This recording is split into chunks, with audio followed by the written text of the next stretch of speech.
चीन लगातार 8 साल से अपना रक्षा बजट बढ़ा रहा है। साल 2023 में फिर उसने अपने रक्षा बजट में 7.2% का इजाफा कर दिया है। इस बार उसका रक्षा बजट 18 लाख करोड़ रुपए से ज्यादा का है।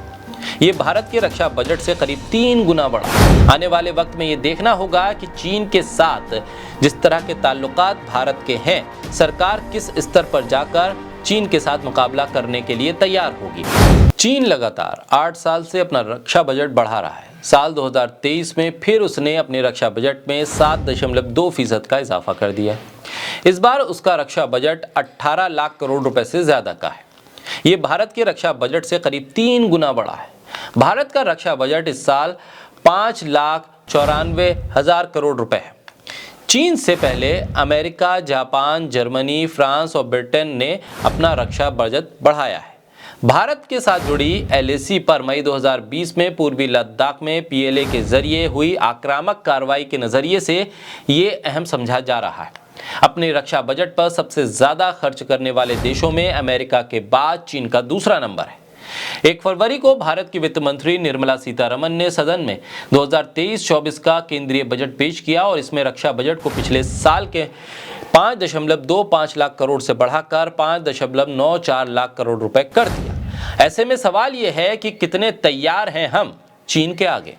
बोलता हिंदुस्तान पर मैं हूं आपके साथ मिर्जा शाकिर अली बेग। चीन का रक्षा खर्च साल 2020 में 6.6% बढ़ा था, जो 2021 में बढ़कर 6.8 हो गया। साल 2022 में 7.1% बढ़ गया।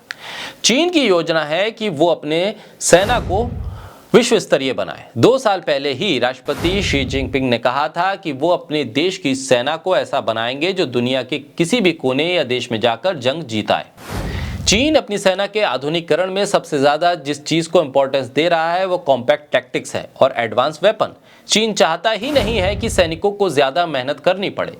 जंग लड़नी भी पड़े तो उसमें उसके सैनिकों का ज्यादा इस्तेमाल ना हो, और इसका काम वो मिसाइल, फाइटर जेट, टैंक्स और ऑटोनॉमस हथियार के जरिए कर सके। इसलिए वो दुनिया के सबसे खतरनाक हथियारों को बनाने में भी लगा हुआ है।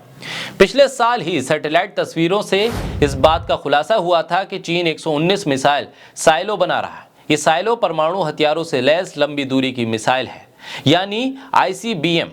ये मिसाइलें अमेरिका तक मार करने की क्षमता रखती हैं। जहां से साइलो बनाए गए हैं वो इलाका पहले रेगिस्तान था।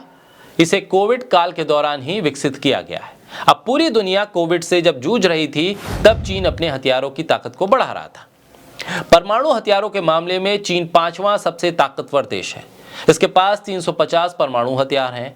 चीन के पास इस समय 50 से 75 ICBM मिसाइलें हैं।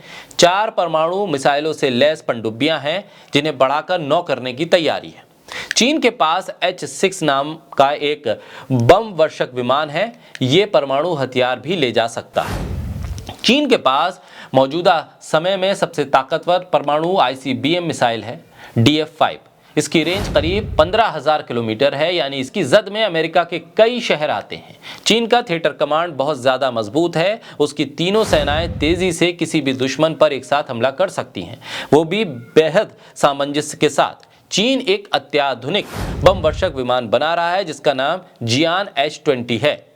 ये स्टेल्थ बम वर्षक है जो लंबी दूरी तक हमला कर सकता है, बम को गिरा सकता है। H-20 स्टेल्थ बम्बर की उड़ान रेंज 8,500 किलोमीटर है, यानी पूरे भारत पर कहीं पर भी ये बम जाकर गिरा सकता है। इसके अलावा ये अमेरिका के पश्चिमी इलाकों तक जाकर मार कर सकता है। यानी कि चीन लगातार अपने हथियारों को अत्याधुनिक बना रहा है और अत्याधुनिक बनाने की कोशिश में वो लगातार अपने रक्षा बजट को भी बढ़ा रहा है। ऐसे में चीन के साथ भारत किस स्थिति में खड़ा है, इसको लेकर भारत की तरफ से रक्षा बजट में जो बढ़ोतरी है उसको एक संकेत के तौर पर देखा जा सकता है। भारत बहुत ज्यादा रक्षा बजट पर अब खर्च करता हुआ दिख नहीं रहा है। देश के भीतर आर्थिक हालात उतने बेहतर नहीं है कि रक्षा सौदों पर या रक्षा बजट पर बहुत ज्यादा खर्च किया जा सके। ऐसे में भारत सरकार जहां हर मद में कटौती के तरफ आगे बढ़ रही है, तो वहीं चीन अपने रक्षा बजट को हर साल बढ़ाता जा रहा है। आने वाले वक्त में ये देखना होगा कि चीन के साथ जिस तरह के ताल्लुकात भारत के हैं, सरकार किस स्तर पर जाकर चीन के साथ मुकाबला करने के लिए तैयार होगी और युद्ध के अलावा वो कौन कौन से रास्ते हैं जिसके जरिए चीन के साथ मुकाबला किया जा सकता है, क्योंकि आर्थिक हालात और देश में बढ़ती बेरोजगारी इस बात की गुंजाइश को पैदा नहीं कर रहे हैं कि बहुत ज़्यादा रक्षा बजट पर खर्च किया जाए।